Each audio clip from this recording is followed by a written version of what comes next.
Leader of opposition Rahul Gandhi के द्वारा आज प्रेस कॉन्फ्रेंस की गई, जिसमें उन्होंने इलेक्शन कमीशन पे कई गर्म मुद्दे और कई सवाल उठाए। इसका जवाब देते हुए बीजेपी के प्रेस कॉन्फ्रेंस की गई, जिसमें अनुराग ठाकुर ने राहुल गांधी के सबूतों को निराधार बताया और राहुल गांधी के ऊपर कई संगीन इल्ज़ाम लगाए। साथ ही उन्होंने कहा कि राहुल गांधी एक आने वाले समय में माफ़ी मांगेंगे अपने इन गलत और इन बेबुनियाद सबूतों के ऊपर।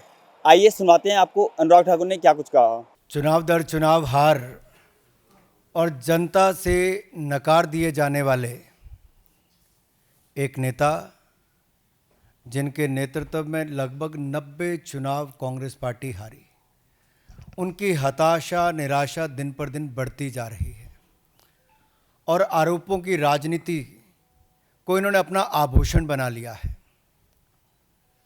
जब इन्हीं के लगाए गए आरोपों को ऑथेंटिकेट करने के लिए कहा जाता है तो पीठ दिखाकर भाग जाते हैं, शपथ पत्र देने के लिए कहा जाता है तो मुकर जाते हैं। गलत और निराधार आरोप लगाना राहुल गांधी जी की आदत बन गई है।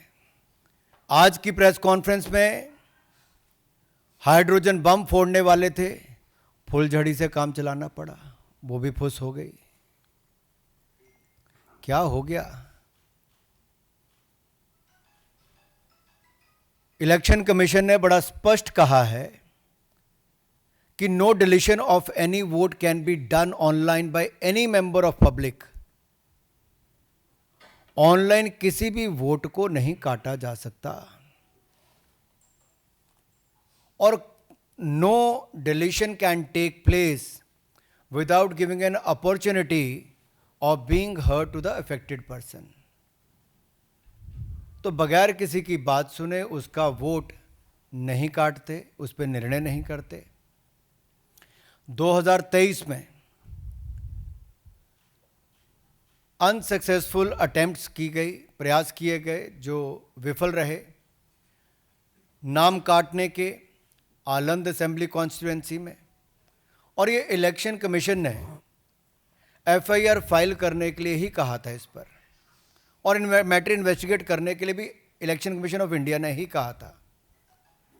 इलेक्शन कमीशन ने मोबाइल नंबर पहले ही उपलब्ध करवा दिए हैं, आईपी एड्रेस अगर दे दिए हैं, अगर मोबाइल नंबर दे दिए, आईपी एड्रेस दे दिए, तो कांग्रेस शासित राज्य की कर्नाटक की सीआईडी ने अब तक क्या किया? एक बात आज जो राहुल जी ने बातों में मान ली और अपने जवाब में कहा, वो कहते कहते हाइड्रोजन बम एक तरह से फोड़ गए अपने ऊपर ही। वो कहते मैं लोकतंत्र बचाने नहीं आया। राहुल जी कहते हैं लोकतंत्र को बर्बाद करने की तैयारी है क्या?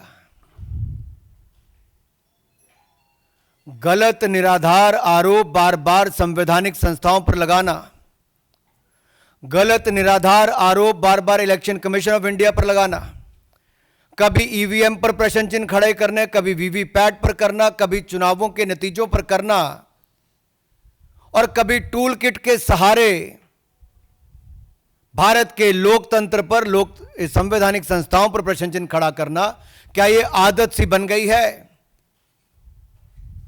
क्या चाहती है कांग्रेस पार्टी? पूर्व प्रधानमंत्री इंदिरा गांधी जी सत्ता का दुरुपयोग करके, अफसरों का दुरुपयोग करके चुनाव जीती है तो कोर्ट उनको बाहर का रास्ता दिखाता है। राजीव गांधी जी की हत्या के बाद एक लोकसभा का चुनाव पेंडिंग नहीं होता, 1 महीने तक अगर चुनाव को स्थगित कर दिया जाता तो किस पार्टी को फायदा उस समय के इलेक्शन कमीशन ने दिया? रमा देवी जी, एमएस गिल, टीएन शेषन से लेकर ये बाकी सारे इलेक्शन कमिश्नर जो थे किस पार्टी ने नियुक्त किए और वापस किस दल में गए? कांग्रेस पार्टी में गए। इलेक्शन कमीशन का दुरुपयोग इन्होंने कभी किया होगा, उनको बड़े बड़े पद भी बाद में दिए होंगे, लेकिन अगर निष्पक्षता के साथ भारत का इलेक्शन कमीशन काम कर रहा है तो बार बार राहुल गांधी जी का प्रयास है कि लोकतंत्र पर प्रहार किया जाए, भारत के लोकतंत्र को कमजोर किया जाए, जनता को गुमराह किया जाए, और जिस तरह से बांग्लादेश नेपाल में स्थिति बनती है वैसे झूठ बोल बोल के वहां पे स्थिति पैदा कर दो देश में। मैं एक और उदाहरण आपको देना चाहता हूं। अभी हाल ही में कर्नाटक हाईकोर्ट का फैसला आया, मलूर विधानसभा के चुनाव को खारिज किया है। क्या 2023 में कांग्रेस ने वोटों के गबन के साथ इस सीट को जीता था? इस मामले में कर्नाटक हाईकोर्ट ने भाजपा के उम्मीदवार मंजुनाथ गौड़ा के पक्ष में फैसला सुनाया है। कोर्ट ने कहा, मलूर विधानसभा में मतगणना के दौरान गंभीर अनियमितताएं हुई। क्या हेराफेरी के साथ कांग्रेस ने सीट जीती थी? राहुल जी, जवाब देना पड़ेगा आपको और कांग्रेस पार्टी को।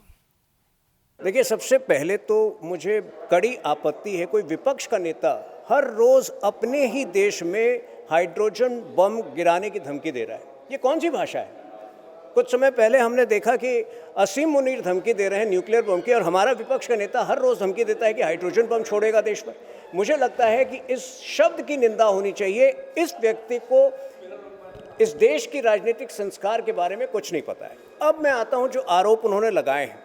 देखिए, वही घिसे पिटे पुराने आरोप है जिनका बार बार तथ्य संगत तरीके से इलेक्शन कमीशन ने खंडन किया है। तो उन आरोपों पर मुझे जाने की जरूरत नहीं है, लेकिन ये जो मंशा नजर आ रही है कि बार बार बिना प्रमाण, बिना सबूत संवैधानिक संस्थाओं पर प्रश्न उठाना, ये कांग्रेस की विकृति की पराकाष्ठा है। ये दिखा रहा है कि कांग्रेस के पास कोई मुद्दा नहीं है। आज उन्होंने जो आरोप लगाए हैं आलंद कॉन्स्टिट्यूंसी के संदर्भ में, गौरतलब है कि ये कॉन्स्टिट्यूंसी 2018 में बीजेपी ने जीता था। 2023 में कांग्रेस ने 10,000 से ऊपर मतों से इस कॉन्स्टिट्यूंसी में जीत हासिल की। तो आखिर कौन कर रहा था ये अनियमितताओं के पीछे, किसका हाथ था? साथ ही इलेक्शन कमीशन ने यह भी सफाई दी है कि जो अनियमितताएं यदि हुई हैं तो उसके संदर्भ में जो एफआईआर था वो इलेक्शन कमीशन ने ही फाइल किया था, जांच हुई थी और अनियमितताएं दूर की गई थी। तो यदि कांग्रेस पार्टी जो 2018 में आलंद में हारी थी अब वहां से जीतती है, तो क्या कांग्रेस पार्टी ही ये अनियमितताओं के पीछे थी? क्या कांग्रेस पार्टी के द्वारा ही इस प्रकार से वोटर्स को डिलीट किया जा रहा था? मेरे ख्याल से ये बड़ा सवाल है, और जब तक राहुल गांधी इसका उत्तर नहीं देते हैं उनके कोई भी आरोप का कोई मतलब नहीं है। सारे आरोप उनके निराधार। देखिए, सबसे पहले तो जो तथ्यों के आधार पर ही जो इल्ज़ाम गलत है, अगर तथ्यों के आधार पर स्पष्ट तौर पर कहा जा रहा है कि इस प्रकार से ओटीपी के जरिए, किसी निजी फ़ोन नंबर के जरिए वोटर डिलीशन हो ही नहीं सकता है। अगर तथ्यों के आधार पर ये आरोप का कोई आधार है ही नहीं, तो फिर उस आरोप को क्या आगे बढ़ाया जाए? बार बार हमने राहुल गांधी से गुहार की है कि अगर उनके आरोपों में दम है तो वो कोर्ट का रास्ता अपनाएं, हाई कोर्ट में जाएं, वो सुप्रीम कोर्ट में जाएं, लेकिन वो नहीं जाते हैं। बल्कि इलेक्शन कमीशन ने बार बार उनको चुनौती दी है कि अगर आपके आरोप सही हैं, अगर आपको लगता है कि आपके आरोप सही हैं, तो डिक्लेरेशन फॉर्म साइन करिए ताकि हम मामले को आगे बढ़ा सके, पूरी तरह से जांच हो सके। उसमें भी वो भाग जाते हैं। और इसकी वजह आपको समझनी होगी कि पिछले 10-15 वर्षों में राहुल गांधी ने कम से कम 5 बार ऐसी स्थिति पैदा की है जहां उनको कोर्ट से माफ़ी मांगनी पड़ी हो। रफाल के केस में माफ़ी मांगनी पड़ी है, आरएसएस के केस में माफ़ी मांगनी पड़ी है। आरएसएस को बदनाम कर रहे थे, वीर सावरकर को बदनाम करते आए हैं, और अब इलेक्शन कमीशन के पीछे हाथ धोकर पड़ गए हैं।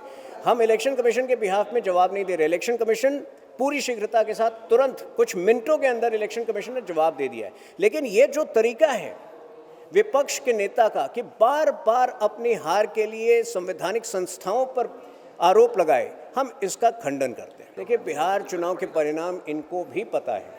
आमतौर पर क्या होता था कि हरियाणा चुनाव के बाद जब परिणाम आ जाते थे, जब महाराष्ट्र के परिणाम आ जाते थे, उसके बाद ये आरोप शुरू होते थे। इस बार उनको बिहार में परिणाम पहले से पता है। कांग्रेस जो है बिहार के अंदर एक जमानत जब्त पार्टी है। पिछले चुनाव में 70 सीटों पर कांग्रेस लड़ी थी, 51 सीटों पर जमानत जब्त हो गई थी। पिछले 4 चुनावों में 2005 से लेकर अब तक एक बार ही कांग्रेस पार्टी 10% वोट शेयर नहीं ला पाई है बिहार के अंदर।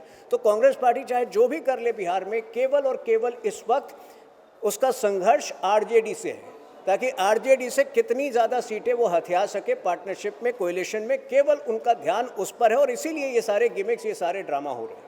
देखिए, हमने कई बार देखा है, राहुल गांधी को अंग्रेजी में एक शब्द है मास्टर ऑफ डिसेप्शन। कई बार ऐसे फर्जी काम करते हैं। कल को पता चलेगा जब जांच होगी कि वो जो महिला को लेकर आए थे वो कांग्रेस की कार्यकर्ता निकलेगी।